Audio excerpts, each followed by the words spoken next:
सुप्रिया ताई का यहाँ प्रचार चल रहा है, राजनीति परिवार के बीच में आ गई है, कौन कारण है? बीजेपी रीजन है। बीजेपी ने फैमिली को तोड़ा, पार्टी को तोड़ा। कभी कोई संभावना है कि अगर दो गुट वापस एक हो जाए?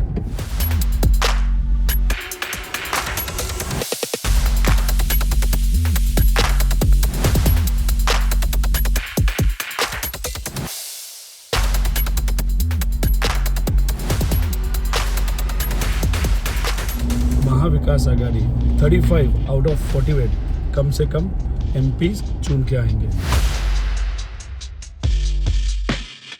क्या आपको लगता है कोई प्रेशर टैक्टिक्स यूज किए जा रहे हैं? क्रिमिनल माइंड लोग हैं वो जो लोगों को फ़ोन करते हैं, पदाधिकारी को फ़ोन करते हैं और कहते हैं कि बॉस दादा का प्रचार करो, सुप्रिया ताई का मत करो। कहीं ना कहीं वोटरों में भी फूट हमें दिखाई दे रही है। पवार परिवार के लिए किसके लिए वोट किया जाए?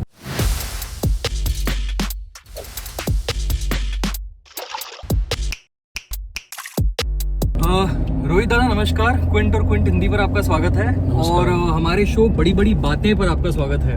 धन्यवाद। सबसे पहला सवाल, क्या है सबसे बड़ी बात महाराष्ट्र के लिए और बारामती के लिए इस चुनाव में? सब बारामती के बारे में बात कर रहे हैं, तो बारामती तो आदरणीय पवार साहब है, उनके मार्गदर्शन में सुप्रिया ताई तो जीतने ही वाली है। लेकिन सिर्फ बारामती की बात नहीं है, एक विचार की बात है। जिस तरीके की राजनीति आज भाजपा कर रही है और उन्हीं के साथ जो पक्ष गए हैं, तो उनकी जो राजनीति की स्टाइल है वो लोगों को पसंद नहीं है। तो महाराष्ट्र में अगर आप देखें तो टेक्निकली वहाँ पे विकास नहीं हुआ। किसानों के बहुत सारे इश्यूज है, यहाँ पे अनएम्प्लॉयमेंट रेट बहुत बढ़ गया है और यहाँ पे जो सेफ्टी एंड सिक्योरिटी जो महिलाओं की है वो भी बिगड़ गई है और ऐसे बहुत सारे इश्यूज हैं। इसीलिए लोग अभी बीजेपी के विरोध में हैं। तो ये महाराष्ट्र में कम से कम महाविकास आघाड़ी जो इंडिया ब्लॉक का एक भाग है और बीजेपी के खिलाफ महाराष्ट्र में लड़ रहा है, तो उनके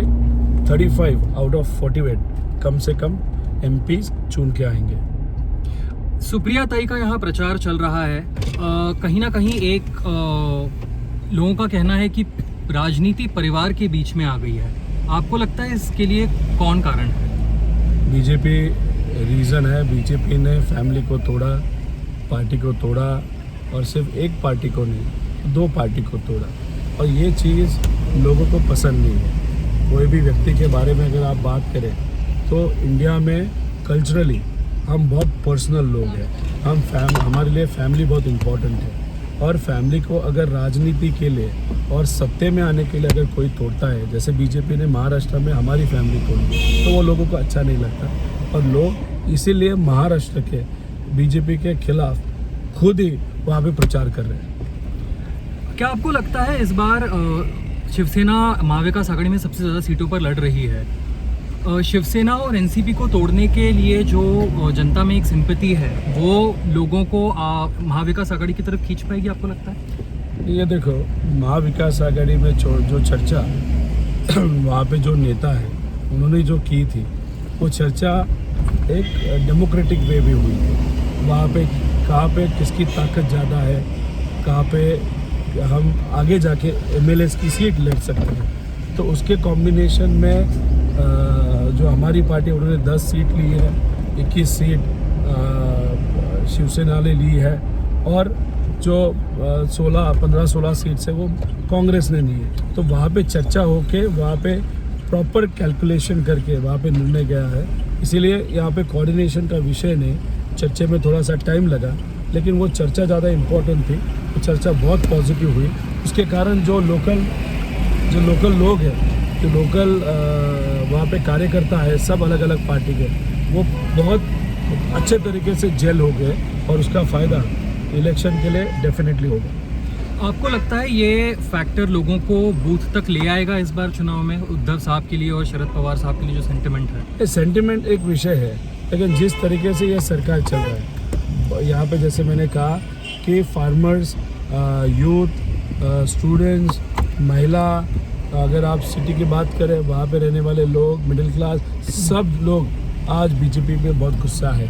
तो ये सिंपैथी एक एंगल है, लेकिन ये जो गुस्सा है क्योंकि उनका जो पर्सनल खर्चा है वो बहुत बड़ा है और पेट्रोल हो, डीजल हो, गैस हो, अगर आप घर बांधना चाहते हो, 2014 में अगर घर बांधते तो 10x10 का एक आध रूम बांधना होता तो 7 लाख रुपए 6 लाख रुपए लगता, और उसी साइज़ का घर अगर आज या खोली अगर हमको बांधना है तो अभी कम से कम 18 लाख लगता है। तो ये जो खर्चा बढ़ा है, लोग ये अभी जान गए हैं कि सिर्फ हवा से नहीं होता, वहाँ पे काम करना बहुत इम्पोर्टेंट है। बीजेपी उसमें बहुत कम पड़ी है, इसीलिए वातावरण बीजेपी के खिलाफ है। तो सिंपैथी कम, ये जो वातावरण बीजेपी के खिलाफ है उसका फ़ायदा महाविकास आघाड़ी को और इंडिया को होगा। दादा, ये हम वोटरों से बात कर रहे हैं बारामती में, कहीं ना कहीं आपने जैसे कहा कि परिवार में फूट डाली गई है, कहीं ना कहीं वोटरों में भी फूट हमें दिखाई दे रही है।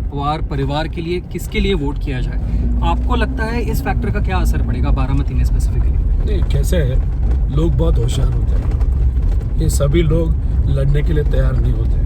तो कोई भी अगर मीडिया वाला बंदा आता है तो क्योंकि वीडियो स्प्रेड हो जाता है, वीडियो जब स्प्रेड हो जाता है तो सर्कुलेट करके ये जो अजीत दादा का पार्टी है उसके जो लोग हैं वो अलग तरीके से दबाव लोगों के ऊपर डाल रहे हैं। तो अगर वीडियो उनके पास गया तो वो दबाव डाल सकते हैं। इसलिए अगर आप कहें तो बहुत सारे लोग डायरेक्टली बिना डरे वहाँ पे साहब के बारे में बोल रहे हैं, सुप्रिया ताई के बारे में बोल रहे हैं, और जो लोग यहाँ पे समझो अजीत दादा के बाजू से बोल रहे हैं वो आगे जाके अजीत दादा को ही वोट देंगे, वैसा नहीं, वो सेफ खेल रहे हैं, ऐसा मेरा कहना है। अभी आपने भाषण में कहा कि एक गैंग ऑपरेट कर रही है बारामती और पुणे और महाराष्ट्र में, क्या आपको लगता है कोई प्रेशर टैक्टिक्स यूज किए जा रहे हैं ताकि अजीत दादा के फेवर में वोटिंग हो? 2-3 प्रकार की गैंग है। एक जो गैंग जो ग्रामीण भाग में है या रूरल भाग में है, तो ये जो यहाँ पे कर रही है वो कॉन्ट्रैक्टर लोग हैं जिनको काम दिया गया था,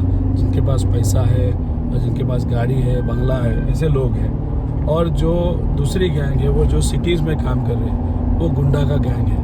मतलब उनके पास वो जो क्रिमिनल माइंड लोग हैं, वो जो लोगों को फ़ोन करते हैं, पदाधिकारी को फ़ोन करते हैं और कहते हैं कि बॉस आप दादा का प्रचार मत करो, दादा का प्रचार करो, सुप्रिया ताई का मत करो।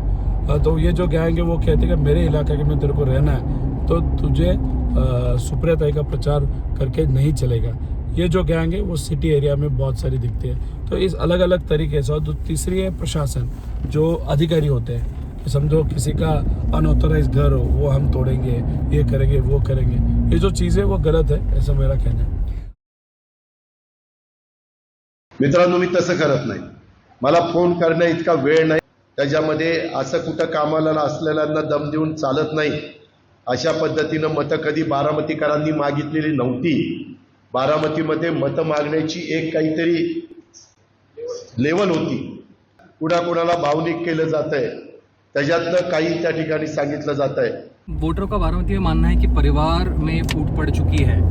आगे चलकर कभी कोई संभावना है कि अगर दो गुट वापस एक हो जाए? वो साहब को ही मालूम है, साहब उसके बारे में बात कर सकते हैं। अभी इलेक्शन जीतना है, विचार को जिताना है और बीजेपी को हराना है। इलेक्शन जीतने की आप बात कर रहे हैं, सब काफ़ी वर्षों में एनसीपी और शरद पवार साहब इन काफ़ी कम सीटों पर लोकसभा लड़ रहे हैं महाराष्ट्र में, 10 सीटों पर। क्या एक रणनीति गई है behind coming to this figure? शायद कल जाके एमएलएस पे ज़्यादा हम लड़ेंगे, क्या पता अंदर क्या चर्चा हुई है। अगर सुप्रिया ताई जीतती है बारामती से, आपको लगता है कहीं ना कहीं एक बिटर स्वीट विक्ट्री हो जाएगी, क्योंकि आपके दूसरी तरफ ओपोनेंट भी आपके परिवार के सदस्य हैं? हम परिवार में कौन खड़ा है वो नहीं देखते, हम विचार देखते हैं। बीजेपी के विचार के विरोध में हम लड़ रहे हैं, इसलिए पूरे ताकत से हम लड़ रहे हैं। और आगे जाके सुप्रिया ताई ही जीत के आने वाली है। वो जीतने के बाद हम डेफिनेटली फैमिली करके थोड़ा सा नाराज़ होंगे, लेकिन बीजेपी को हराने के कारण सबसे बड़ा उत्सव हम सब मिलकर साझा करेंगे। भारतीय जनता पार्टी की एक बात होती है कि सबसे स्टेबल पार्टी महाराष्ट्र में इतने वर्षों में रही है। कांग्रेस के कुछ लोग जा रहे हैं, एनसीपी में फूट पड़ी, शिवसेना में फूट पड़ी। आपको लगता है ये भारतीय जनता पार्टी जो अपना स्टेबिलिटी फैक्टर प्रमोट करती है उसका वोटरों पर असर होगा? ये अभी देखो, फूट पड़ी है मतलब बीजेपी ने तो फोड़ा है। बीजेपी के पास कार्यकर्ता नहीं है, पदाधिकारी नहीं है, उनके पास लीडर्स नहीं है, इसलिए वो बाहर से इंपोर्ट कर रहे हैं। अभी अगर एक आध जो शिप होता है या बोट होता है उसका कैपेसिटी समझो 100 लोगों का है, उसमें अगर आप 200 लोग लेके जाओगे कहीं ना कहीं तो आगे जाके वो नाव डूबने वाली है। तो ये बीजेपी की नाव वैसे ही डूबने वाली। नए लोग, नई ताकत, ये जो दूसरे पक्ष है उनको मिलेगी, नए चेहरे आगे आएंगे और नए लीडर्स आने वाले सालों में हम सबको देखने के लिए मिलेंगे। आर यू कॉन्फिडेंट कि एनडीए के पास जो मशीनरी है, election machinery, the finances, the resources, MVA counter कर पाएगी उसको? अभी लोग नाराज हैं, पैसा बहुत है उनके पास। ऐसा कहा जाता है कि कम से कम 50 करोड़ वो खर्चा पर एमपी सीट्स पे करेंगे। अभी जो मेंबर ऑफ पार्लियामेंट के सीट पे इलेक्शन के लिए 50 करोड़ खर्चा आप करने का सोचते हो, अगर असली बात है तो वो पैसा आपके पास आया कहाँ से, वो कैश में कैसे है, ये सब बहुत सारी चीज़ें हैं। अगर इतना बड़ा पावर उनके पास है, उनके पास बहुत सारे ऐसा संस्था है जिसका नाम आगे करके बहुत सारे नेताओं के वो डराते हैं, वो भी एक फैक्टर है। और दूसरी बात, लोकल अथॉरिटीज़ जो है, जैसे पुलिस है, कॉरपोरेशन है, जिला परिषद है, उसके माध्यम से भी वो डराते हैं। तो ये मशीनरी डेफिनेटली उनके पास है। लेकिन सबसे बड़ी ताकत कौन सी होती है, तो वो डेमोक्रेसी की होती है, लोकशाही की होती है। लोग, वो कार्यकर्ता, वो हमारे पास है। देखते हैं अभी जीत लोगों की, लोकशाही की होती है या पैसा दबाव तंत्र की होती है। रोहित साहब, क्विंट और क्विंट हिंदी से जुड़ने के लिए बहुत बहुत धन्यवाद, और हमारे साथ बड़ी बड़ी बातें पर जुड़ने के लिए बहुत बहुत धन्यवाद। Thank you. एक अकेला हिंदुस्तान को बचाने वाला चुनाव है। 400 हारने जा रहे हैं। हम्बा हम्बा रो पड़ी। BJP is corrupt. अगली बार भाजपा तड़ीपार। उसका नाम हो गया राम का मंदिर का ये सपा और कांग्रेस के लोग बना पाते।